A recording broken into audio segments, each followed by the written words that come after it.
cause of death among targeted individuals, second, cancer, and then third, heartaches from torture of this crime. So the first cause of death among TIs is suicide, the second is cancer, and then the third are heartaches from the torture, which is awful, which is just really, really awful. The targeting is believed to be in an experimental stage yet. The day-to-day life of the targeted individual is non-stop torture due to gang stalking and directed energy weapon tactics used on them. And I can attest to this at this moment while I'm making this video. Because they are really just crushing both sides of my head. I'm going to take a couple of breaths here, guys. Gonna just go through it like this. I mean, because this is it. I mean, you know, our attackers do this to us. They try and trip us up or hurt us, and we've just got to get the information out there anyway. And y'all have seen me like this on many of my videos, so I will continue. I'm just going to read a little bit of this flyer. And these are the flyers. I've handed out a couple. I went to the mall and handed them outside of the mall, outside of the mall. And I'm looking for some other places to go. And once I get good at it, you know, and I have a shirt and everything, I'm gonna make some videos with that. I just got to figure out, because I don't want to show anybody's face, you know, who I'm just telling about this stuff. So I may need to get like a release form for them to sign, or just do it without showing the faces of the people, you know, that I'm handing flyers to, or just, you know, get their consent while I'm doing the video. Many crimes are committed against TIs in this program. TIs often lose their jobs, family, friends, support, housing, health, personal belongings, and many other normal things in life that all have the rights to have and enjoy. Most perpetrators are lied to in order to get them to become involved in this crime. Perpetrators are organized groups with different levels of involvement, which fall under Racketeer Influenced and Corrupt Organization Act, commonly referred to as the RICO Act or simply RICO. It is a United States federal law that provides for extended criminal penalties and a civil cause of action for acts performed as part of an ongoing criminal organization. And then it goes down to explain electronic harassment on the flyer. And then there's a PAX International flyer. And also check out that website. Check out the PAX International website. So you can check out all these flyers, and they're printable as PDFs. I'm going to kind of go back to the main page, and let's see what else I want to go to. And please just, this is an awesome website with just so much information. You know, please check it out. You know, try and get on the buddy list. If you're a targeted individual who, you know, feels really alone and just like, you know, like you're not connected with other TIs and you're not getting help, you know, get on that buddy list. And a lot of leaders, you know, in the community are on the buddy list. So, you know, they can be on the phone with you. You can call them, you know, whenever. I still need to join it. I've just got, man, I'm like swimming in stuff that I'm doing. And I'm also really poor, so I'm kind of struggling. Let's go to, let's see, what would be good? The laws, exposed, database, testimonies, breakthroughs. Let's go to breakthroughs. And I wanted to tell you guys, this morning, you know, on the way, I went and got some groceries, and I listened to Ella Free's show from this Friday, and she interviewed Alfred Lambermont Weber about, and he's a lawyer who's helping Melanie Vichard to you know, try and reunite with her baby. She does have visitation rights, but you know, they're going to court because I think they're holding the baby for like maybe 30 to 90 days or something like that. So they're trying to get the baby back, and they go through, it's Ella Free, you know, Midge, who's on the calls. We call her Yaya. and Alfred Lambermont Weber. And also Melanie was on the call, but she's so tired. I think she was even, sleeping during some of it because she's just so exhausted from everything that's happened. But please put up a lot of prayers for her, and go check that out on Ella Free's site on her YouTube channel. It's a great interview, and Mr. Weber is, he has a lot of information on the law and kind of, human rights. So they're gonna be tackling that issue. It's just a heart-wrenching story, and it's completely, it has all the earmarks of what we go through, as targeted individuals. Just mistreatment, lies and deceit about what we may say. People just make up stuff about us.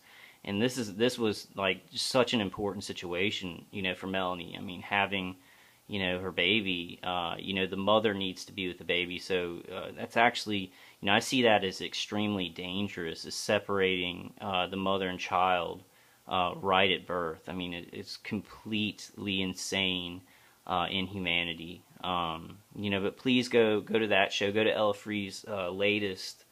And I'm not sure the title of it, but just go to her latest radio show, and it's really good. They're talking about it. We need to support her. There's a way to give money. They give a GoFundMe for Melanie, because they're trying to raise 2,000 euros to get the legal community where she's at involved. But it's going to take 2,000 euros to get it started. Okay, so I'm going to look at some of these breakthroughs on the breakthrough portion of the website. Give me a second, guys. I'm going to kind of catch my breath here. Man, I didn't think I was doing that. I didn't feel that horrible. I guess I'm really tired. They're kind of doing a different thing with my neck and my both sides of my jaw, like around my ears. Wow. Okay, so major breakthrough for the targeted individual community. Amy Anderson, a longtime Richmond, California resident and targeted individual, has worked tirelessly for years with her city officials to increase awareness and to gain support for the TI community. She has successfully been able to get the vice mayor to agree not to allow the installation of additional cell phone towers in the city, since they have been known to be used as directed energy weapons. I'm going to read more about that. Well, okay, let's just go over some of the headlines. There's also one, Amy Anderson, a California targeted individual, joins Pete Santilli, to talk about new legislation she pushed to have passed in Richmond forbidding the government to target anyone who lives there. The subject of targeting is difficult to understand, and Amy will be breaking down the evidence, starting with U.S. patents already years on the books. And there's a video. I guess I don't want to watch a video on my video. That may be too much, but and I'll just, we'll go to another part, because we'll just show kind of what each section is about. So these are some major breakthroughs during the last couple of years. Amy Anderson is a huge activist in California, and she's worked with legislators to push through laws on space-based weapons and targeting. I think now, like, there are laws on the books in Richmond, but the problem is actually enforcing those laws, because a lot of these directed energy weapon systems are hidden. And it's all under the surface, kind of covered by, they use the justification of national security, so nobody can know about the weapons. So it's like there are laws on the books for all this, specific laws in Richmond, and I think there's also laws in Michigan too, against electronic harassment and targeting. But it's just the problem of enforcing those laws. Because they're doing this. It's basically like the people doing it know it's a crime, but they're using kind of a national security stance, like that they're, experimenting and developing these weapons for the good of the country, and it all has to, be hidden from the American public because they just wouldn't understand the good involved in, mutilating and torturing innocent Americans and people around the world. Okay, I'm gonna go back. Let's see. So you can join the fight. So you can sign up. Gosh, there's just so much on this website. The buddy list shows up, acts taken, forums, shirts. I've got to get a shirt. I got to get 2 shirts really soon because I think what happens, Terry's handing out flyers and his church supports him now. They actually see the gang stalking going on around him. But when, he's handing out flyers and wearing t-shirts and he's very vocal about the subject, so he doesn't have, his gang stalking has really gone down because they don't want to put these, DHS Fusion Center workers and InfraGard workers around the target if they have too much information, if the target has too much information, because these people that are on the periphery gang stalking us don't know that there's somebody being tortured, who they're following around or vehicular stalking or doing street theater. They don't really know the full, it's all compartmentalized. So when you start really, handing out information and really, you have a lot of signs like, signs on your car, bumper stickers, t-shirts, they start moving people kind of away from you because they don't want those people who target citizens in an area to really know what they're involved in, because most of them wouldn't do it. And that's my personal opinion. I don't know, y'all tell me what y'all think, but I think that the majority of people who do this, they literally think that they are fighting terrorism and doing something good for their country. And if they were told what was really involved in this, I think that they would definitely not do it. They would come to our side. So that's a major component for me, is that we need to win people on their side over to our side, and then we can just grow much larger and have people who actually know about the ins and the outs of some of these compartmentalized aspects of this torture and harassment. So they can help us out with actual evidence from the other side. What's this little thing at the bottom? Target individuals, please fill out a survivors form for our database. This is very important to our fight to build data. We need you to help stop these crimes against humanity.